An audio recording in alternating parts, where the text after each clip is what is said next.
Hello, Professor Friedberg. Welcome to this episode on Wall Street. So, Professor Friedberg, you are a distinguished professor of politics and international affairs at Princeton University. Almost a decade ago, you wrote a book, A Contest for Supremacy, China, America, and the Struggle for Mastery in Asia. So that was before being a China hawk was cool in DC policy circles. So how did you arrive at a conclusion that was different from some of the scholarly work from your peers? I had actually been working on issues related to possible competition between the United States and China going back to the 1990s. And actually, I wrote an article that was, in some ways, the predecessor to that book that was published in 2000 called The Struggle for Mastery in Asia, in which I talked about what a competition between the United States and China might look like. As to why I was as convinced as I was or concerned as I was that this was going to happen, I would say probably had to do with at least three different factors. One, as you mentioned, I'm an academic, I'm a professor, so professors are always interested in theories, and some of the most influential theories of international relations suggest that as a power gets stronger, it's more likely to behave aggressively, to try to expand its sphere of influence. And China during the 90s was obviously getting richer, and in the 2000s was obviously also getting stronger. So it didn't seem improbable that that would happen. The second thing, which is in a way related to theory, but also practice, looking at the CCP political system and its Leninist character, made me concerned that China, an increasingly powerful nation, was governed by a regime that was based on values that were inimical to those of the liberal democratic West. And then I guess the last thing was an accumulation of evidence in China's behavior indicating that it was headed in an increasingly assertive or aggressive direction. And that really started after the global financial crisis in 2008, 2009. So it was an accumulation of things. Gotcha. And many of the arguments in the book seem to be holding up pretty well these days. Next, I wanted to turn to some more recent events. As you know, Secretary of State Blinken and his Chinese counterpart Yang Jiechi met for a two-day summit in Alaska. And if you look at sort of the media coverage of that event, the focus seems to be on the opening exchange of fires between the two parties. But if we turn to substance of the meetings, the evaluations of what actually went on seem to be pretty diverse. I mean, I read, President of Council of Foreign Relations, Richard Haass, had a piece arguing that the encounter was mishandled. It was a terrible start with way too much public signaling. On the other hand, Thomas Wright of Brookings had a piece arguing that, it was actually pretty good. It was a necessary step to a more stable relationship between the two countries. So what's your assessment of the Alaska summit? Has the United States achieved what it wanted to achieve going into the meetings? I don't think the meeting was a disaster. I don't think any given meeting between the leaders of major powers or the representatives of major powers is likely to have a huge impact on the trajectory of their relations. So I think it's a little bit overstated to say that it was a disaster, a catastrophe.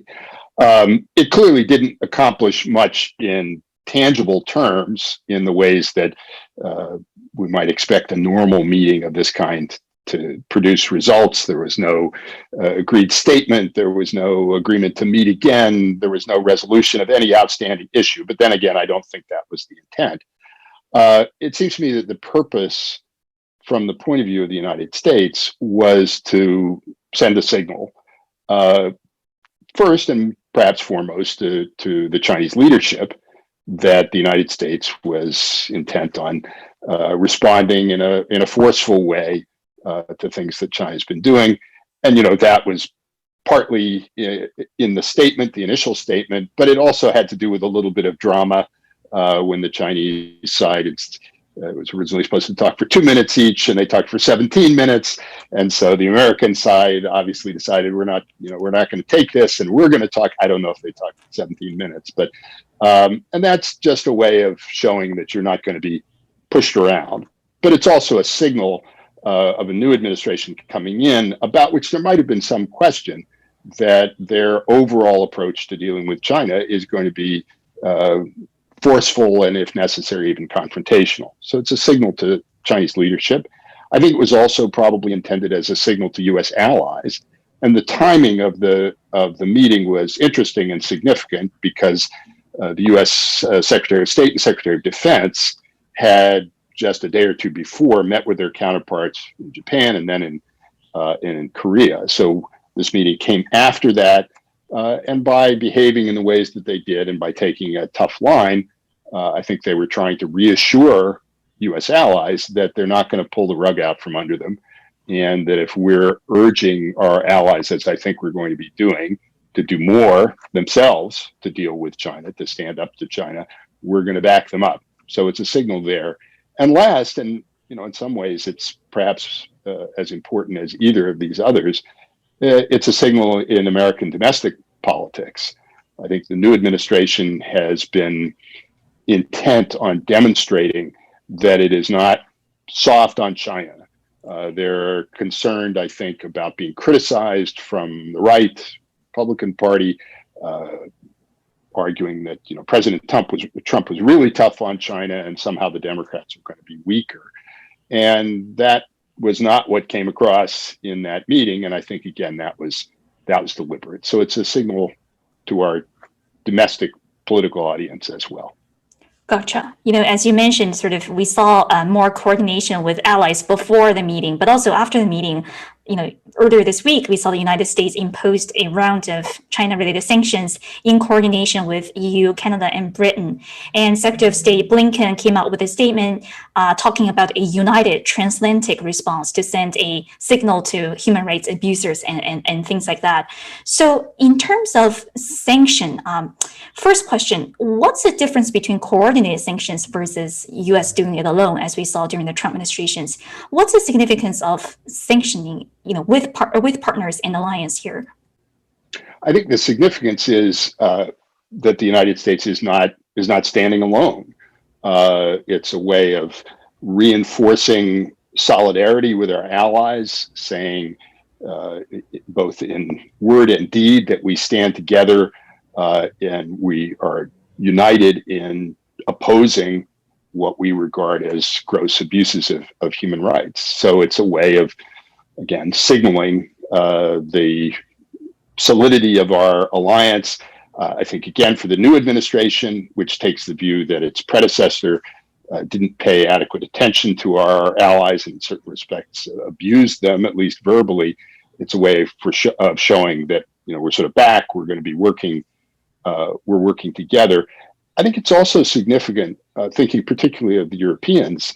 The United States has imposed various kinds of sanctions on China over the years. The EU has, to my knowledge, not imposed any sanctions since 1989, since Tiananmen. And there was EU arms embargo and there were trade sanctions at the time. So this is quite a big step for the Europeans. It's a bigger step for them than it is for the United States because we had already started down this path. And I think you can see in the Chinese reaction to this, which has focused very much on sort of counterattacking against the Europeans, that they're very sensitive to this and they've reacted to it very strongly and very negatively. Whether this has any impact at all on Chinese behavior is another question. But as part of the larger and now intensifying rivalry between not only China and the United States, but China and the other Western liberal democracies, I think it's a significant event. I see. So in terms of the people who got sanctioned by US and EU, I think it's a little interesting who's left out of the list, right? So we know Li Zhanshu, chairman of the Standing Committee of the National People's Congress, basically who can make a decision in the bureaucracy, was left out of the sanctioning list. And based on previous reports, from New York Times, he actually has some assets in Hong Kong. So, if the sanction was done right, he could actually be hurt. But he was the person who was left out of those sanctions. Do you think when the United States and also allies decide who to put on the sanction, there are, some balances and trade-offs that should be, taken into consideration? And is that what's going on here? I think that is what's going on, because particularly in a system like China's, we know that the people who were sanctioned, who are further down in the hierarchy, didn't do the things that they are accused of doing on their own. They were instructed to do those things. And who are they instructed by? Presumably the Politburo, and who runs the show there? It's Xi Jinping. So, if logically we wanted to point a finger at the person or persons most directly responsible for this, we would be going right to the top. But of course, to do that would risk disrupting our relations with China even more severely than they've already been disrupted.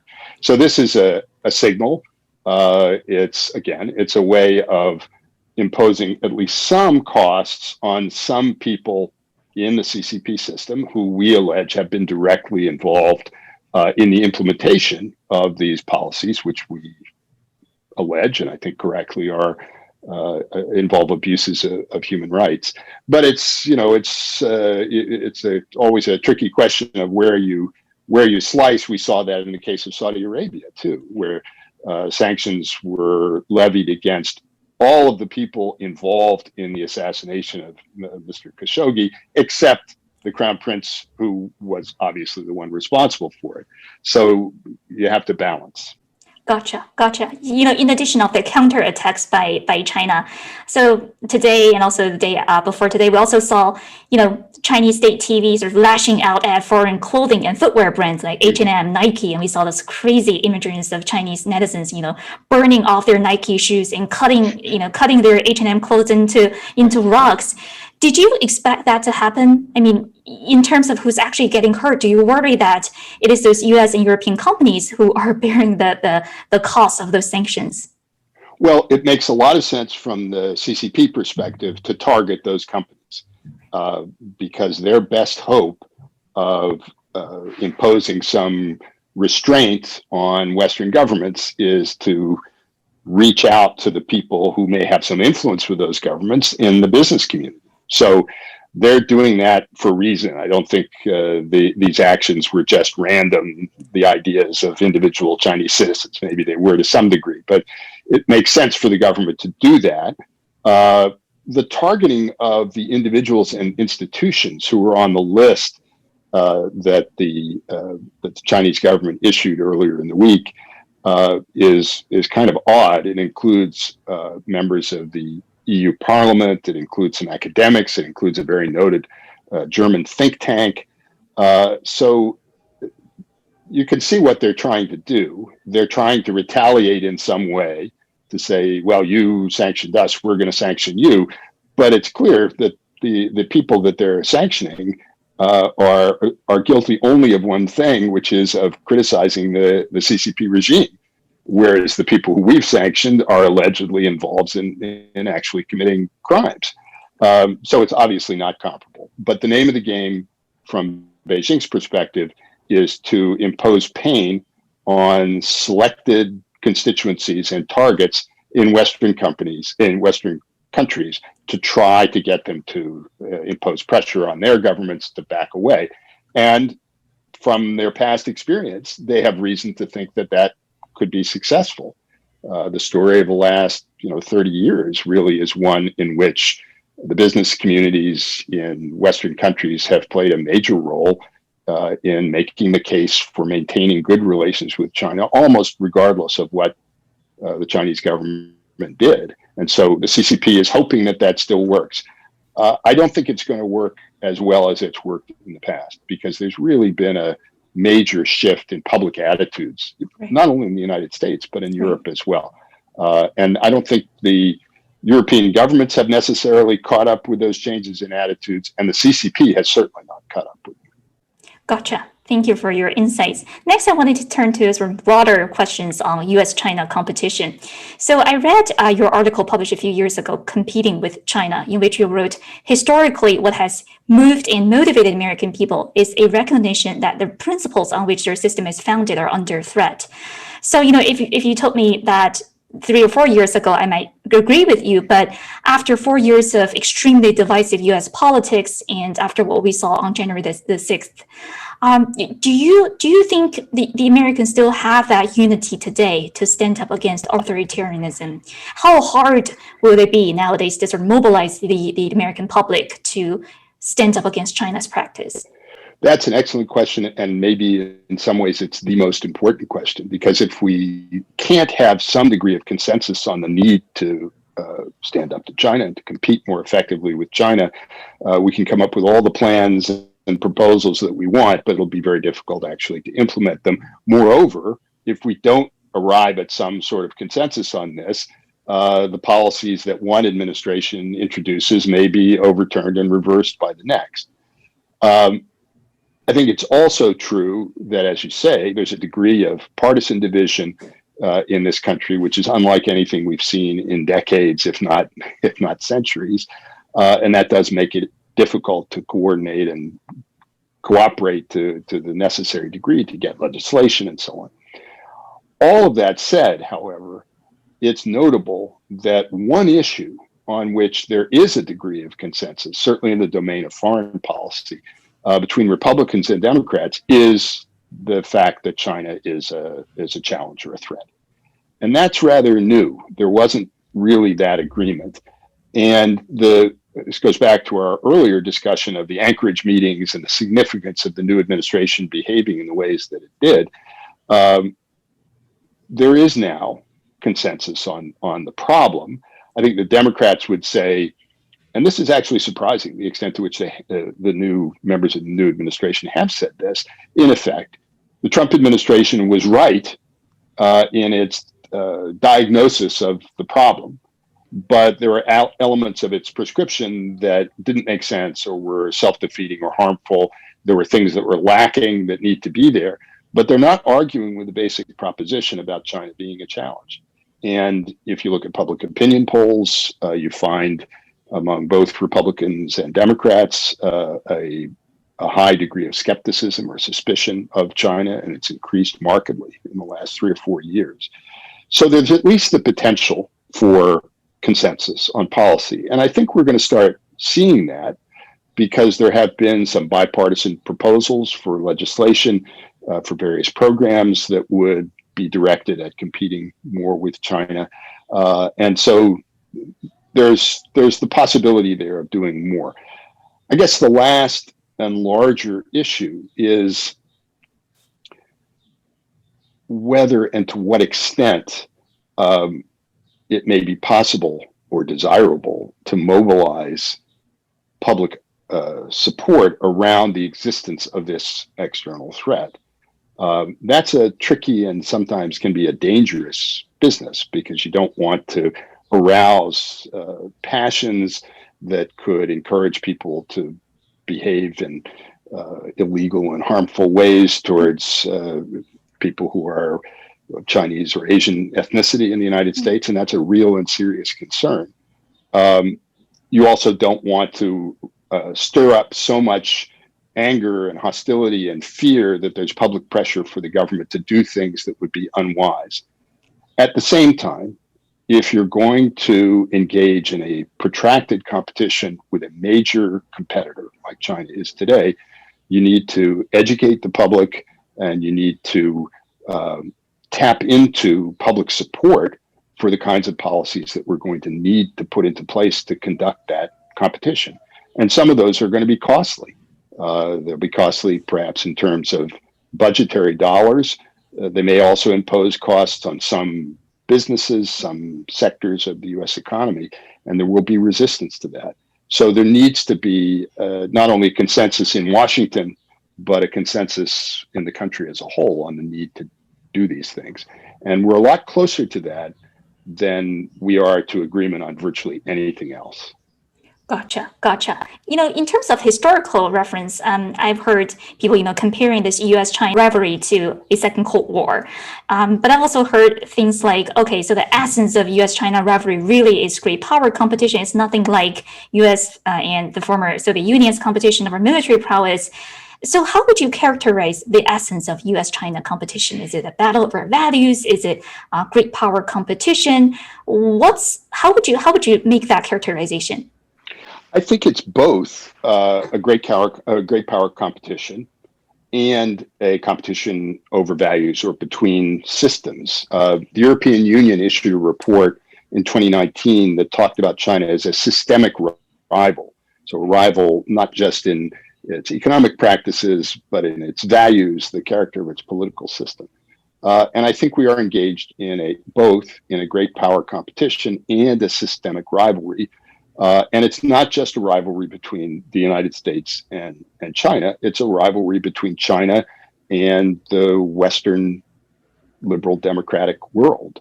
And I think increasingly people in other parts of the world, in Western Europe, in Asia, are beginning to see it in that way. So it's both. And I guess I would say one other thing. It also has this economic and technological dimension, which was not entirely absent from the Cold War. But in this case, of course, it's going to be very different because unlike in the Cold War, the economies of China and the United States and the other Western countries are very deeply integrated with one another. And that was not the case during the Cold War. We traded virtually nothing with the Soviet Union after the start of the Cold War almost until the very end. So we were really in separate spheres. We competed technologically, but they had their missile program and we had our missile program. They had their bomb program and we had our bomb program. But we weren't having US and Russian companies going into business with each other. We didn't have thousands of students from the Soviet Union studying science and engineering subjects in the United States. So there is an economic and technological element to this competition, but it's very different than the Cold War. Gotcha. And finally, I wanted to turn to Chinese politics a little bit. So for Xi Jinping administration, there has been a lot of tension focusing on Xi Jinping as a person, Xi Jinping as a leader, etc. So what we actually know about Xi Jinping, we've heard a lot about Xi Jinping's domestic initiatives, those crazy anti-corruption campaigns, a crackdown on dissidents and business tycoons, more recently Jack Ma, and his focus on ideology. But in terms of Xi Jinping's geopolitical ambitions, like how he actually views the world, especially US, what do we know about Xi Jinping from your study? I think, first of all, Xi Jinping's objectives are not different from those of his predecessors. He wants, first and foremost, to preserve the monopoly on political power of the Chinese Communist Party. Everything turns on that, both foreign and domestic policy. I think he wants, like his predecessors wanted, to have China reestablished as the preponderant power in East Asia or Eastern Eurasia, including both the continental and maritime domains, which means reducing the role of the United States, if not pushing the US out altogether, weakening, undermining US alliances with its democratic partners in East Asia, and enabling China then sort of naturally as the biggest player to emerge as the dominant power in the region. And last, and this has become clearer under Xi Jinping, it was somewhat obscured in years prior. Xi Jinping, again, I think like his colleagues, but now with a sharper focus, wants eventually to build China into a truly global power with capabilities and influence that are equal to and eventually superior to those of the United States. And he basically says that now. He wants China to be the dominant power in the world for a variety of reasons, one of which is, as he would say, and Deng Xiaoping and again, the others in between said similar things, to demonstrate the superiority of the socialist system over Western democratic capitalism. So he's got big ambitions. They're not different than the ambitions of his predecessors, but his confidence, I think, in his ability to achieve those objectives and to do so in a measurable period of time, maybe even within his own lifetime, depending on how lucky he is something different. It's not just off in the distance. It's coming. The critical date in all of this is 2049, which is the centenary of the People's Republic. And he has said China will achieve its rejuvenation by 2049. And I think what most people now believe is that term and that date refers to the point at which China will have overtaken the United States and will have established itself as the dominant power in the world.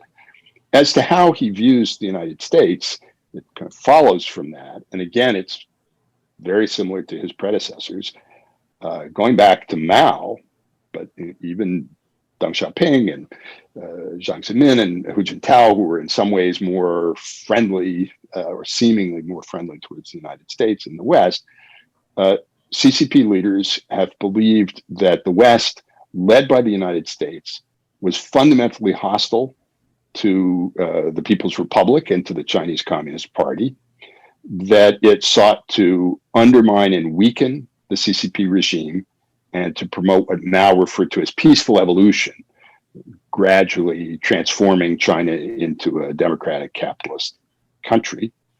In addition, Xi Jinping and his predecessors believed that the United States and the other democracies were trying to encircle China physically with their alliances to contain it and to prevent it from rising and achieving its true status, its deserved status in the international system. And there's nothing in anything that we know about what Xi Jinping has said in public or private that suggests that he doesn't fervently believe that. So he sees the United States as the principal opponent of China and the force that could still conceivably stand in the way of its achieving the Great Rejuvenation. What's different about Xi Jinping is the bluntness with which he says that. His predecessors believed it, but they kept it under their hats, in part because China was still relatively weak in comparison to the United States.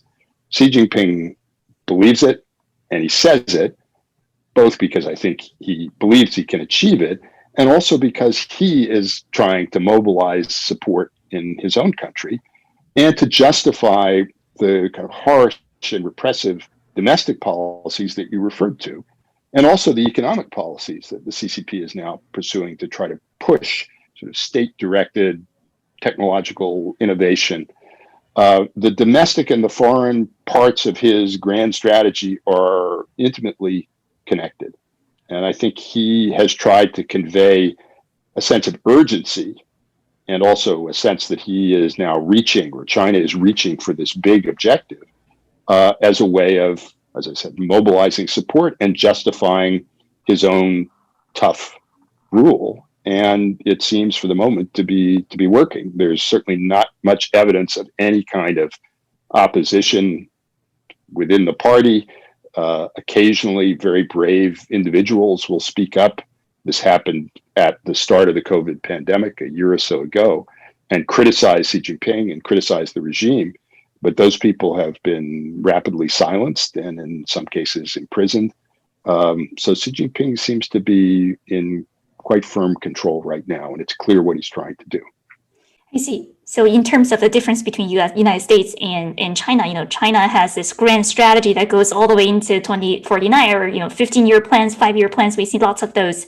But in terms of United States grand strategy, we haven't seen one yet. So if you are to devise a comprehensive China strategy for the Biden administration or the next president, what are some of the key ingredients you would make sure to include in that strategy?